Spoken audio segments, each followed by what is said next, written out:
Hello everyone. तो कैसे हैं आप सब? आई होप आप सब अच्छे होंगे। स्वागत है आप सभी का आपके अपने चैनल जुनून पढ़ाई का में। चलिए, जो हम लोग घटना चक्र के नोट्स दिए हुए हैं उन्हें डिस्कस कर रहे हैं। साइंस के जो है हम लोग नोट्स डिस्कस कर रहे हैं। एक पार्ट ऑलरेडी आ चुका है, अगर आपने नहीं देखा तो उसे ज़रूर देख लीजिए। सेकंड पार्ट लेकर के हम हाजिर हैं। तो चलिए स्टार्ट करते हैं। पहली बार चैनल पे आए हैं तो सब्सक्राइब वगैरह कर लीजिएगा। चलिए देखते हैं क्या कुछ खास पॉइंट्स हैं आज। तो पहला पॉइंट है आज की वीडियो का कि गर्मियों में लोलक की लंबाई बढ़ने के कारण उसका जो आवर्तकाल है ये भी बढ़ जाता है। परिणामतः लोलक घड़ियाँ गर्मियों में सुस्त हो जाती हैं। ठीक है, तो लोलक में जो जो लोलक घड़ी होती है उसका देखें कि लंबाई बढ़ती है, इसी वजह से जो आवर्तकाल है ये भी बढ़ जाता है और गर्मियों में यही कारण है कि वो भैया सुस्त हो जाती हैं। ठीक है, अगला देखिए पलायन वेग। कई बार इससे क्वेश्चन बना हुआ है कि पलायन वेग क्या है। तो वह न्यूनतम वेग जिससे यदि आप किसी पिंड को ऊपर की तरफ फेंकेंगे तो वह पृथ्वी के गुरुत्वीय क्षेत्र को पार कर जाता है। ठीक है, अर्थात नीचे नहीं आता पृथ्वी पर। जैसे हम लोग कोई सिक्का उछालें तो क्या होता है, सिक्का नीचे आता है, लेकिन अगर आप पलायन वेग से उस सिक्के को उछालेंगे तो फिर वो पृथ्वी पर वापस नहीं आ पाएगा। अगला देखें कि पृथ्वी का जो पलायन वेग है वो कितना होता है। तो 11.2 किलोमीटर प्रति सेकंड। स्थूल पदार्थों के गुणों से लेकर के पॉइंट्स दिए हुए हैं। पहला क्या है कि मिट्टी के तेल का घनत्व पानी के घनत्व से कम होता है, यही कारण है कि यह पानी पर तैरता रहता है। अगला पॉइंट है साबुन के घोल के बुलबुले बड़े होते हैं क्योंकि जल में साबुन घुलने पर उसका जो पृष्ठ तनाव है वो कम हो जाता है। अगला पॉइंट देखिए कि बुलबुले के अंदर का दाब सदैव बाहर के वायुमंडलीय दाब से अधिक होता है। नेक्स्ट पॉइंट देखिए कि दैनिक जीवन में केशिकत्व के अनेक उदाहरण मिलते हैं। तो ये केशिकत्व का एग्जाम्पल कई बार पूछा हुआ है, जैसे सोखते के द्वारा स्याही को सोखना, भूमिगत जल का ऊपर चढ़ना, सूती कपड़े पर जल की बूंद का फैलना, लालटेन और लैंप की बत्ती में तेल का चढ़ना। तो यही क्वेश्चन ज़्यादा पूछा जाता है कि जो हम लैंप वगैरह जलाते हैं तो उसमें जो बत्ती डाल देते हैं और देखते हैं कि धीरे धीरे दीपक जलता रहता है जबकि तेल काफ़ी नीचे रहता है। तो उसका कारण क्या है, तो वो भैया यही केशिकत्व ही है। फिर देखिए कि केश नली में तरल अपने पृष्ठ तनाव के अनुपात में चढ़ता है। जिस तरल का पृष्ठ तनाव जितना ज़्यादा होगा वो उतना ज़्यादा ऊंचाई तक चढ़ेगा। अगला पॉइंट देखें कि पास्कल के जो नियम है वो बता रहे हैं कि पास्कल के नियम के अनुसार यदि गुरुत्वीय प्रभाव को नगण्य अर्थात शून्य मान लिया जाए तो संतुलन की अवस्था में किसी द्रव के भीतर प्रत्येक स्थान पर समान दाब रहता है। अगला पॉइंट देखें कि हाइड्रोलिक ब्रेक, हाइड्रोलिक प्रेस तथा हाइड्रोलिक लिफ्ट पास्कल के नियम पर ही आधारित है। तो ये पूछा जा सकता है। वायुदाबी या बैरोमीटर की रीडिंग में अचानक गिरावट आ जाने से क्या होता है, तो कि ये अंदेशा लगाया जाता है कि मौसम में तूफान आने की संभावना है। ठीक है, यानी कि मौसम तूफानी होने की संभावना है। जबकि अगर बैरोमीटर की जो रीडिंग है वो क्रमिक गिरावट कि क्रमिक रूप से उसमें गिरावट हो रही है तो भैया वो फिर ये संकेत देता है कि बारिश जो हो सकती है, यानी कि बारिश होने की संभावना है। अगर भैया क्रमिक रूप से चढ़ाव जो है हो तो क्या हो, यानी कि क्रमिक रूप से धीरे धीरे बैरोमीटर की जो ऊंचाई है उसमें कि ऊंचाई पे वो चढ़ता जाए तो क्या होता है कि भैया जो मौसम है ना वो साफ़ हो सकता है, यानी कि साफ़ मौसम रहने की संभावना है। ये कई बार पूछा गया है, तो ध्यान रखिएगा कि जो बैरोमीटर की रीडिंग है अगर अचानक से उसमें गिरावट आ रही है तो मौसम तूफानी होगा, यदि धीरे धीरे गिरावट आ रही है तो बारिश होने की संभावना है, और अगर धीरे धीरे ऊपर जा रहा है तो समझ लीजिए कि एकदम मौसम साफ रहेगा। आर्किमिडीज का सिद्धांत देख लीजिए कि जो आर्किमिडीज का सिद्धांत है ये क्या कहता है कि आप जब किसी वस्तु द्वारा द्रव में अंशतः डूबी या पूर्णतः डूबी हो और उसको आप ऊपर उठाएं तो आप देखेंगे कि जब द्रव से वो बाहर निकलेगी तो उसका जो भार है ना वो बढ़ा रहेगा, जबकि जब वो लिक्विड के अंदर रहेगी तो उसका जो भार है वो कम रहेगा। इसका सबसे सस्ता सा एग्जाम्पल है, आप कुएं में पानी भरिए, बाल्टी जब कुएं में जाएगी और पानी के नीचे रस्सी बड़ी रहे, पानी के नीचे जो है जब आपकी बाल्टी रहेगी तो आपको लगेगा कि हाँ सच में पानी कि जो बाल्टी है वो बहुत हल्की हो गई, लेकिन जब आप उसको पानी के ऊपर लाएंगे ना तो फिर पता चलेगा अच्छा हल्का समझ रहा था मुझे। तो वही है आर्किमिडीज का सिद्धांत। ठीक है, कि जब कोई वस्तु किसी द्रव में अंशतः या पूर्णतः डुबोई जाती है, जो डुबोने पर वस्तु के भार में कमी प्रतीत होती है। ठीक है, अगला देखिए कि वस्तु के भार में ये जो आभासी कमी है ये किसके द्वारा होता है, तो उसके द्वारा हटाए गए जो द्रव है उसके भार के बराबर होता है। अगला देखिए कि यदि किसी वस्तु का भार W है तथा उसके द्वारा हटाए गए द्रव का भार W1 यानी उत्प्लावन बल है, तो द्रव में वस्तु पर कार्यरत परिणामी बल W माइनस W1 होगा। अब यहाँ पर तीन स्थितियाँ हो सकती हैं। पहला कि W is greater than W1 अर्थात वस्तु का भार उत्प्लावन बल से अधिक हो तो वस्तु डूब जाएगी। दूसरा सिचुएशन हो सकती है कि यदि W is equal to W1 अर्थात यदि वस्तु का भार उत्प्लावन बल के बराबर है तो वस्तु पर जो परिणामी बल है वो शून्य होगा एवं वस्तु द्रव में डूबी हुई अवस्था में तैरेगी। और तीसरा जो है वो क्या हो सकता है, यदि W is less than W1 अर्थात यदि वस्तु का भार उत्प्लावन बल से कम है तो उसका कुछ हिस्सा द्रव के बाहर निकल आएगा और वस्तु पानी की सतह पर तैरेगी। प्लवन का नियम दिया गया है कि जो प्लवन का नियम है ये क्या कहता है, तो इस नियम के अनुसार संतुलित अवस्था में तैरने पर वस्तु अपने भार के बराबर मतलब जो लिक्विड है उसको विस्थापित करती है। आर्किमिडीज के सिद्धांत व प्लवन के नियम के दैनिक जीवन में अनेक उदाहरण देख सकते हैं आप। जैसे लोहे का जहाज पानी पर तैरता है परंतु जो लोहे की कील है ना वो पानी में डूब जाती है। जीवन रक्षक पेटी यानी कि लाइफ बेल्ट और पनडुब्बी भी इसी सिद्धांत पर ही कार्यरत होती हैं। कुछ इम्पॉर्टेंट पॉइंट्स दिए हैं एग्ज़ाम के पॉइंट ऑफ व्यू से। क्या कह रहे हैं, कह रहे हैं कि गाड़ियों के टायरों में हवा भरी जाती है क्योंकि यह अधिक संपीड्य है। दूसरा, तेल जल के तल पर फैल जाता है क्योंकि तेल का जो पृष्ठ तनाव है वो पानी से कम होता है। तीसरा है कि साबुन के बुलबुले के अंदर का जो दाब है ना वो वायुमंडलीय दाब से अधिक होता है। अगला है कि वर्षा की बूंदें गोलाकार होती हैं, क्यों? क्योंकि जल में जो पृष्ठ तनाव है वो होता है। हवाई जहाज से यात्रा करते समय पेन से स्याही निकलने लगती है, क्यों निकलती है? तो वायु दाब में कमी के कारण। ठीक है।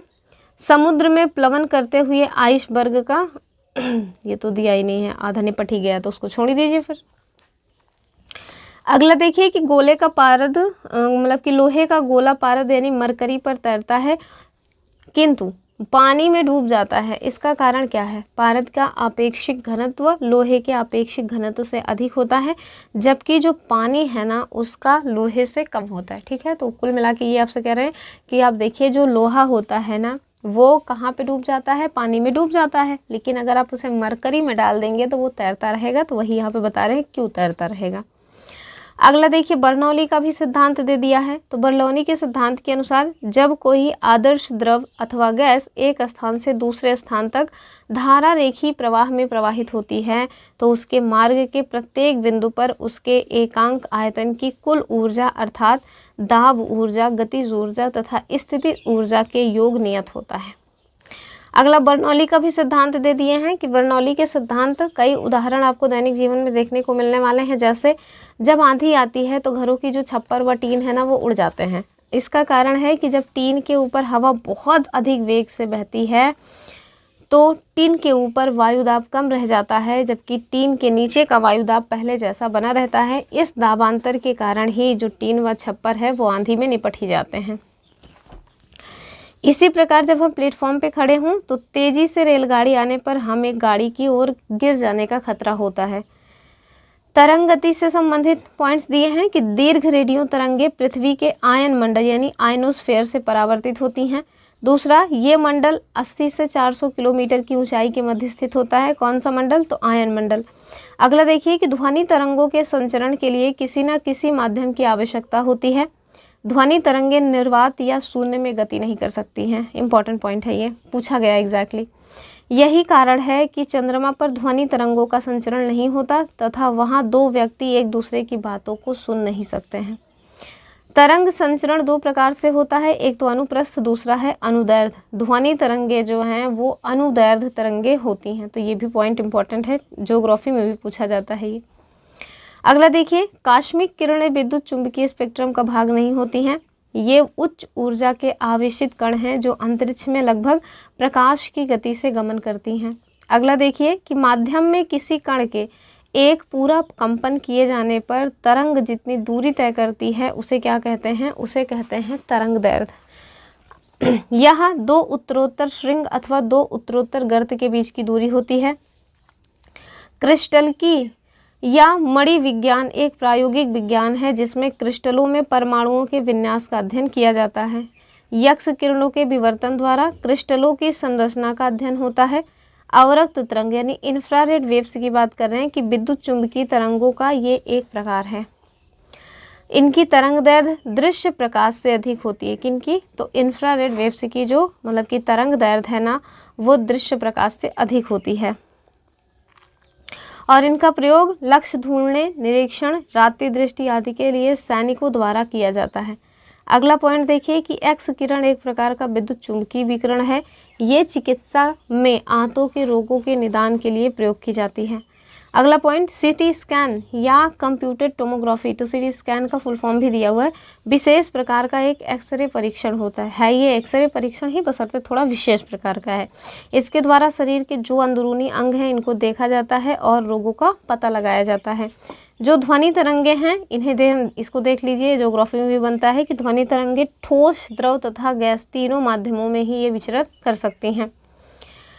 ध्वनि तरंगों का वेग ठोसों में अधिकतम होता है, द्रव में उससे कम तथा गैस में न्यूनतम होता है। तो ध्वनि तरंगों का जो सबसे ज़्यादा वेग होता है वो कहाँ पे होता है? तो ठोस में होता है, सबसे कम होता है गैस में। ध्वनि तरंगे 3 प्रकार की होती हैं। पहली तो है श्रव्य तरंगों, जिनकी आवृत्ति 20 हर्ट्ज से 20,000 हर्ट्ज तक होती है। हालांकि 20 हर्ट्ज के नीचे वाली जो है वो हम लोग सुन नहीं पाते हैं, ठीक है, और 20,000 के ऊपर वाली भी हम लोग नहीं सुन पाते हैं, ठीक। अब दूसरा है अपश्रव्य ध्वनि तरंगे, ठीक है, इनकी आवृत्ति कितनी होती है? 20 हर्ट्ज से कम होती है, तो ये हम लोग सुन नहीं पाते हैं। आगे देखिए, ओहो, पराश्रव्य ध्वनि तरंगों की आवृत्ति 20,000 हर्ट्ज से अधिक होती है और मनुष्य की श्रवण क्षमता से परे होती है, तो इसको भी हम लोग नहीं सुन पाते। तो हम लोग कौन सी सुन पाते हैं? तो यही श्रव्य तरंगे, जिनकी आवृत्ति 20 हर्ट्ज से 20,000 हर्ट्ज के मध्य होती है। अगला देखिए कि जो हमारा अगला पॉइंट है कि इनका उपयोग, यानी कि जो कौन सी तरंग है, पराश्रव्य तरंगे हैं, इनका उपयोग संकेतक के रूप में, कीड़ों को नष्ट करने में, कपड़ों से धूल हटाने में, स्वचालित दरवाजों को नियंत्रित करने में, समुद्र की गहराई का नाप लेने में, छिपी वस्तुओं की खोज करने में और द्रव को गर्म करने में तथा विविध चिकित्सकीय अनुप्रयोगों के लिए किया जाता है। अगला देखिए कि जो चमगादड़ है ना, ये उड़ते समय पराश्रव्य ध्वनि तरंगे ही उत्पन्न करते हैं।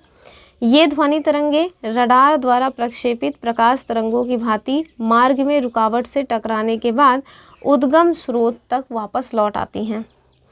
हृदय अपश्रव्य आवृत्ति पर कंपन करता है। तो जो हमारा हृदय है वो अपश्रव्य आवृत्ति पर कंपन कर रहा है, जिसे सुनने के लिए स्टेथोस्कोप का प्रयोग किया जाता है। ये पूछा जा चुका है स्टेथोस्कोप को। साधारणतः मानव श्रवण शक्ति का परास 20 से लेकर के 20,000 कंपन प्रति सेकंड तक होता है।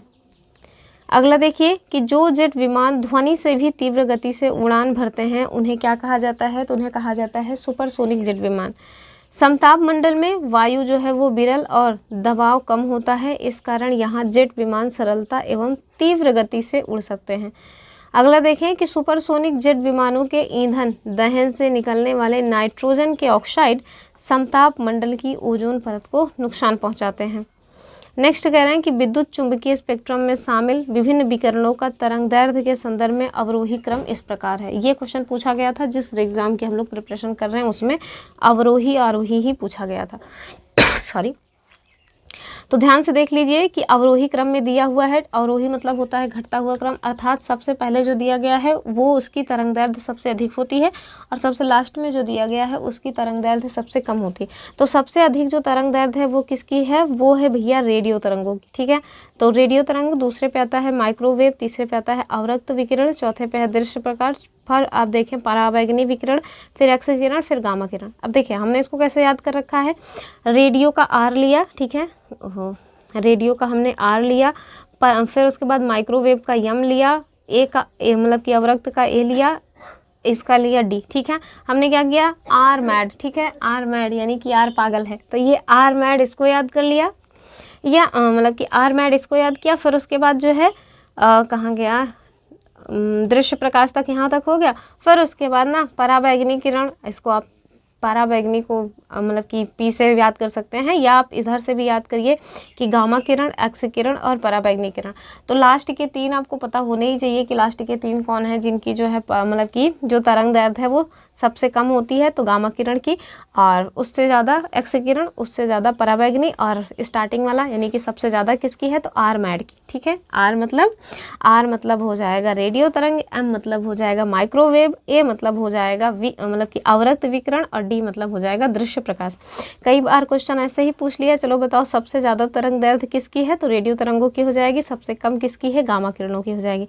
और हमसे ना जो पूछा गया था वो इसी का क्रोनोलॉजी लगाने के लिए पूछा गया था, तो इस वजह से मे भी दोबारा से पूछ लिया जाए, हो सकता है इसी से रिलेटेड कुछ और पूछ लें। आगे देखें कि स्पष्ट है रेडियो तरंगों की जो तरंग दैर्ध्य है वो सर्वाधिक होती है, गामा किरणों की जो तरंग दैर्ध्य है भैया ये न्यूनतम होती है। ठीक है, अगला देखिए कि ध्वनि का वो लक्षण जिसके कारण हम ध्वनि को मोटी या पतली कहते हैं तारत्व कहलाता है। ठीक है, यानी कि लड़कियों की जो ध्वनि है बोली जाती है ना पतली होती है, बच्चों की और लड़कियों की ध्वनि जो है पतली होती है, तो इन सब के पीछे क्या जो है मतलब कि रीज़न है, तो वही भैया तारत्व है। ठीक है, ध्वनि का तारत्व उसकी आवृत्ति पर निर्भर करता है। पुरुषों की ध्वनि का तारत्व स्त्रियों की अपेक्षा कम होता है, तो स्त्रियों की जो ध्वनि है ना उसका तारत्व पुरुषों की अपेक्षा अधिक होता है। यही कारण है कि स्त्रियों की आवाज़ पतली लगती है। अब आप मुझे बताइए मेरी आवाज़ पतली लगती है मोटी लगती है? आगे देखिए कि पराध्वनि का उपयोग गुर्दे की छोटी पथरी को बारीक कणों में तोड़ने के लिए किया जाता है। तो किसका उपयोग किया जाता है? पराध्वनि का। मेरे एक अंकल हैं, वो डॉक्टर हैं, वो मेरे ही फैमिली मेम्बर में किसी को पथरी हो गई थी तो आके बता रहे थे कि लेज़र लाइट से जो है ना पथरी तोड़ी जाती है और उसके बाद जो है फिर सारी प्रॉब्लम ख़त्म हो जाती है। खर्चा बहुत ज़्यादा आता है लेकिन वो बहुत अच्छा उपाय होता है। मुझे बाद में पता चला कि अच्छा भैया ये इसकी बात कर रहे थे कि पराध्वनि का उपयोग करके ना गुर्दे की जो छोटी पथरी है उसको बारीक कणों में तोड़ करके फिर उसको मूत्र के साथ बाहर निकलने में हेल्प किया जाता है। अगला पॉइंट देखिए कि पराध्वनि तरंगों को हृदय के विभिन्न भागों से परावर्तित कराकर हृदय का प्रतिबिंब बनाया जाता है। अगला देखिए ऊष्मा और ऊष्मागतिकी से रिलेटेड क्वेश्चन है, मतलब और हाँ देखिए इस बार जो मतलब कि प्रीलिम्स हुआ था ना अपर प्रीलिम्स, उसमें इससे रिलेटेड क्वेश्चन पूछा गया था। इस सूत्र के माध्यम से क्वेश्चन सॉल्व करने के लिए आया था। तो देख लीजिए आजकल ना क्वेश्चन पूछे जाने का तरीका काफ़ी चेंज हो चुका है।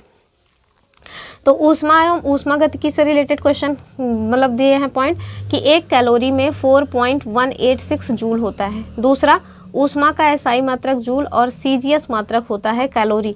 अगला कह रहे हैं कि सेंटीग्रेड, फ़ारेनहाइट, र्यूमर और केल्विन पैमाने में जो संबंध है वो आपको बताए हैं कि centigrade upon 5 is equal to Fahrenheit minus 32/9 is equal to ये क्या है आर से Reaumur upon 4 is equal to kelvin minus 273/5।